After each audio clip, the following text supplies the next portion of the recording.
रात के 12 बजे इट्स हॉन्टेड नाइट चैनल पर आपका स्वागत है। मैं ममता आज फिर एक ऐसी कहानी लेकर आई हूँ जिसे सुनकर आपकी रूह तक कांप जाएगी। ये घटना किसी कल्पना की नहीं, एक सच्चे डर की गवाही है। एक हवेली जिसे लोग आज भी निगलने वाली हवेली कहते हैं, क्योंकि वहां गया हर इंसान वापस कभी पहले जैसा नहीं लौटा।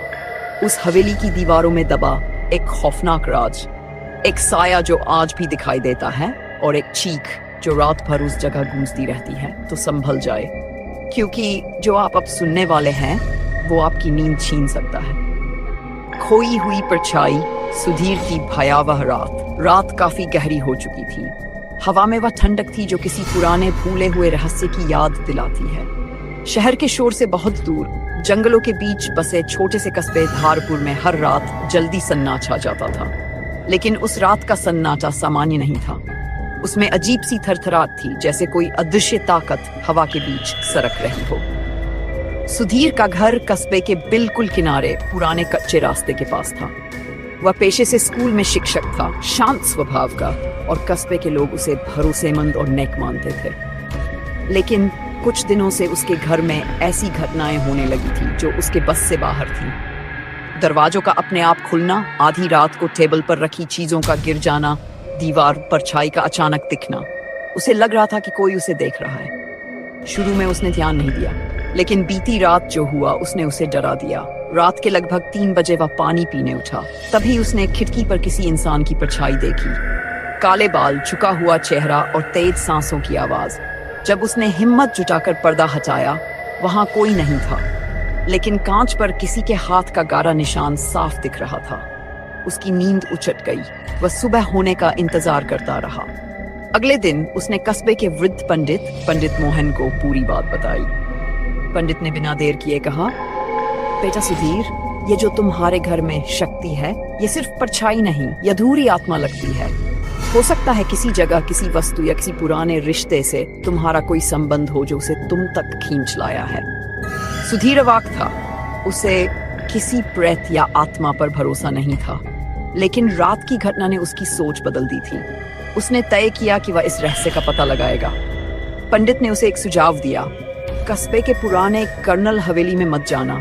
वहां जो भी जाता है उसका अजीब अंत होता है। लोगों का कहना है एक आत्मा वहां अब भी भटकती है। शायद उसी ने तुम्हें चुना है। सुधीर ने पंडित की बात को गंभीरता से सुना, लेकिन उसके मन में एक अजीब जिज्ञासा उमड़ने लगी। अगर आत्मा सच में थी तो वह उससे क्या चाहती थी? रात में सुबह सोने ही वाला था कि अचानक मुख्य दरवाजा धीरे धीरे चल उठा। पूरी हवा जैसे एकदम स्थिर हो गई थी। दरवाजा धीरे धीरे खुला और भीतर बाहर की अंधेरी सड़क का लंबा रास्ता दिखा, पर सड़क पर कोई नहीं था। सुधीर ने हिम्मत करके बाहर कदम रखा। तभी उसे दूर जंगल की ओर से एक लड़की की धीमी आवाज सुनाई दी, मानो कोई रो रहा हो, उसका नाम पुकार रहा हो। सुधीर, उसकी रूह कांप गई।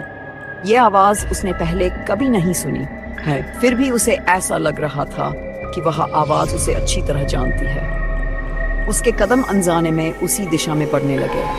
आवाज उसे कस्बे के बाहरी इलाके में बनी कर्नल हवेली की ओर ले जा रही थी। हवेली लगभग 70 साल पुरानी, पूरी तरह जर्जर, टूटी खिड़कियों वाली, और गांव के लोग मंदिर जाने से भी ज्यादा उस भवन से दूर रहते थे। जैसे ही वह गेट के पास पहुंचा, हवेली के अंदर से एक तेज हवा का झोंका आया, लेकिन बाहर की हवा बिल्कुल शांत थी। यह हवेली अंदर ही अंदर जिंदा थी। कौन है? सुधीर ने कांपती आवाज में पूछा। जवाब में सिर्फ एक हल्की सिसकी आई, मुझे बचाओ।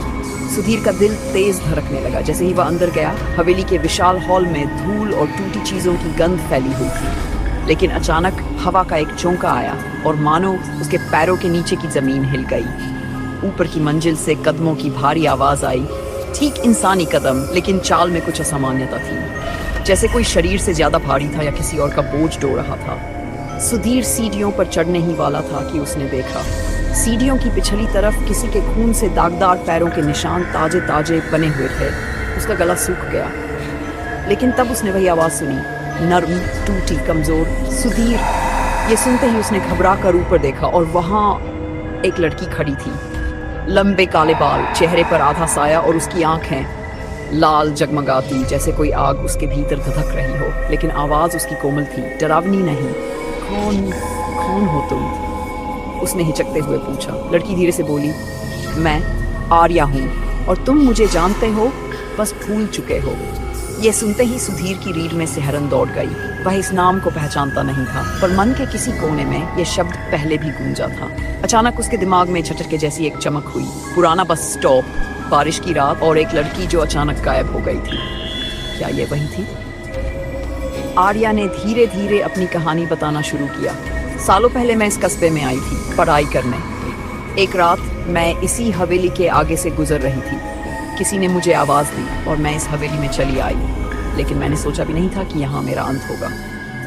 उसकी आंखों से खून जैसा गाढ़ा आंसू बहा। उन्होंने मुझे यहाँ कैद किया, मुझे मौत मिली और तब से मेरी आत्मा यहाँ भटक रही है। पर मैं यहाँ अकेली नहीं हूँ, जिसने मुझे मारा वह भी यही है। सुधीर की सांसें भारी होने लगीं। वह घबराकर पीछे हटने लगा। तभी अचानक हवेली की दीवारें ऐसे थरथराने लगीं जैसे भीतर कोई दैत्य बंद था। सारी खिड़कियां एक साथ जोर से बंद हो गई। आर्या ने चेतावनी दी, वह आ रहा है। और तभी ऊपर के कमरे का दरवाजा जोर से खुला। एक छाया निकली, लंबी, बहुत तेज, इंसान से कम और दानव से ज्यादा डरावनी। उसके कदमों से फर्श जैसे टूट रहा था। उसकी आंखें खून से भरी थीं। वापस चले जाओ, वह दानवीय आवाज में बोला।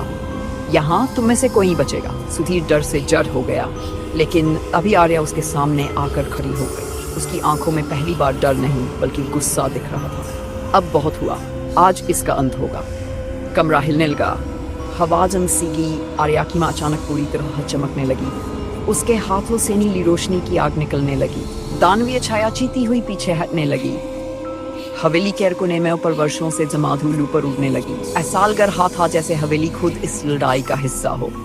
अचानक छाया ने अपनी पूरी ताकत लगाकर एक जोरदार झटका दिया और पूरा कमरा अंधेरा हो गया। उसकी जान अभी निकल जाएगी। तभी आर्या की आवाज गूंजी, सुधीर डरना मत, तुम्हें मेरी मदद करनी होगी। लेकिन कैसे? सुधीर चीखा।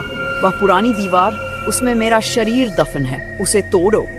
सुधीर दीवार की तरफ भागा। उसके हाथ कांप रहे थे। आसपास अंधेरा, हवा में चीखे और पीछे दानव आर्या की आत्मा को कुचलने की कोशिश में। उसने पुरानी लकड़ी का तख्ता उठाया और दीवार पर जोर से मारना शुरू किया। दीवार से धूल गिरी। फिर अचानक एक हिस्सा टूटकर गिरा और भीतर उसे कुछ दिखाई दिया। एक कंकाल और उसके गले में वही चांदी का लॉकेट जिसका आधा हिस्सा बचपन में सुधीर के पास भी था। ये वही लड़की थी जिससे वह बचपन में मिला था, आर्या। सब कुछ जुड़ गया। आत्मा उसे इसलिए बुला रही थी, वह उसे बचाने वाला एकमात्र व्यक्ति था। जैसे ही दीवार पूरी टूटी, हवेली में एक तेज गर्जना हुई।